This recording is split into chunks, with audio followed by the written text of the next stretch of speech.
Sir, शिक्षा विभाग में जो ट्रांसफर पोस्टिंग की बात हुई थी, स्थानांतरण की नीति बनी थी, वो बात कहाँ तक पहुंची? आप सभी को नमस्कार। शिक्षा विभाग ने करीब करीब वो जो पॉलिसी है जिसमें हम लोगों ने काफ़ी उदारता से इस बात का निर्णय लिया है कि जो भी महिलाएं हैं, दिव्यांग हैं या पति पत्नी हैं या कोई विशेष परिस्थिति है में उनको असहज महसूस कर रहे हैं तो वो अपना पोर्टल पर अपना पिटिशन्स अपलोड कर दें और हम लोग को भी अगर नहीं पोर्टल पर दिक्कत होती तो फिजिकल पिटिशन भी विभाग में दे दें।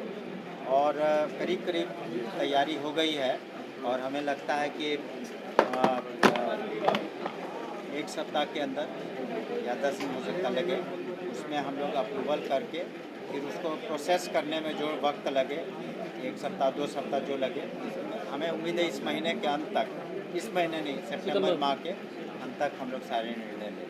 सर, शिक्षा विभाग ने आदेश जारी किया है कि जितने भी शिक्षक हैं वो ऑनलाइन अटेंडेंस लगाएंगे। इसका कई शिक्षक संघ और शिक्षक विरोध भी कर रहे हैं कि वहाँ पर नेटवर्क प्रॉब्लम होता है। करीब करीब ये कभी कहीं परेशानी आ रही है, तो ऐसा नहीं है कि किसी का हम लोग कटौती करते हैं। उसमें जो हम लोगों का पोर्टल है तो उसमें कभी कभी ऑफलाइन या अन्य कारणों से परेशानियां होती हैं, लेकिन देखिए अब धीरे धीरे सभी को ये बात को समझना चाहिए कि टेक्नोलॉजी का हम लोग जितना अच्छा इस्तेमाल कर सकें ताकि पारदर्शिता आ सके और एक डिसिप्लिन के तहत पढ़ाई हो सके। तो इस वजह से हम लोग कर रहे हैं कि टेक्नोलॉजी में, लेकिन जब हम एक नए टेक्नोलॉजी की ओर बढ़ते हैं या नए सिस्टम को लाते हैं तो शुरू में कठिनाइयाँ होती हैं।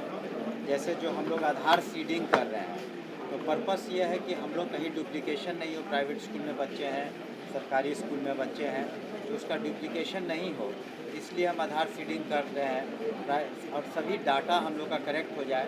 तो काफ़ी हद तक हम लोग उसमें सक्सीड कर गए हैं, लेकिन अभी भी 20% करीब काम बाकी है।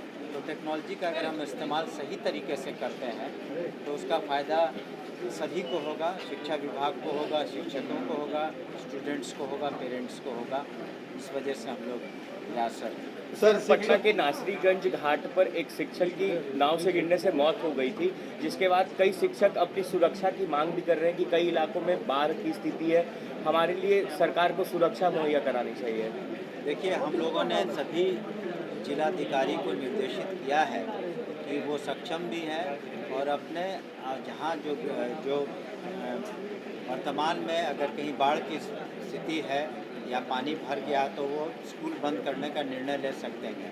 आपने खुद भी देखा होगी पटना ज़िले में पटना के डिस्ट्रिक्ट मजिस्ट्रेट ने कुछ इलाके में स्कूल बंद कर दिए हैं। तो वो सभी जिला जो अधिकारी हैं वो स्टेट ये डिस्ट्रिक्ट डिज़ास्टर मैनेजमेंट कमेटी होती है, उसके वो अध्यक्ष होते हैं, तो वो सक्षम है एक्ट के तहत भी इस तरह का निर्णय ले सकते हैं। हम लोगों ने सभी डीएम्स को भी ये निर्देशित किया है कि आवश्यकता अनुसार अपने डिस्ट्रिक्ट में जहां आवश्यकता पड़ेगी स्कूल को बंद कर दें। सर, एक सवाल ये है सर, जो विद्यालय के जो आपके रात्रि प्रहरी हैं उनका लंबे समय से मांग रहा है, उनका सर कुछ पेमेंट अटका हुआ है, 10 महीने से पेमेंट लगभग अटका हुआ है। वो कुछ कई विद्यालयों में इसका समाधान निकल गया, लेकिन कुछ विद्यालयों में बात सही है कि पेमेंट की समस्या है। आज भी कुछ लोग आए थे हमारे पास, तो उसका हम लोग समाधान 1 सप्ताह के अंदर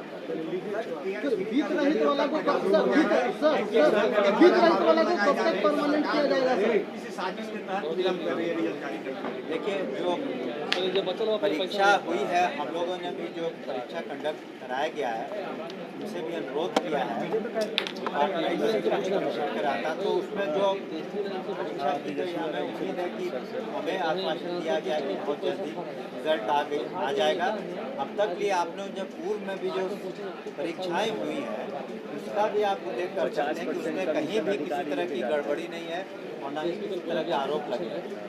तो ये तो आरोप लगाना कि वहाँ गड़बड़ी हो रही है, मेरे ख्याल से ये बुनियाद बातें हैं और हम लोगों ने भी अनुरोध किया है कि जल्द से जल्द उसको प्रकाशित कर दें ताकि ठीक है।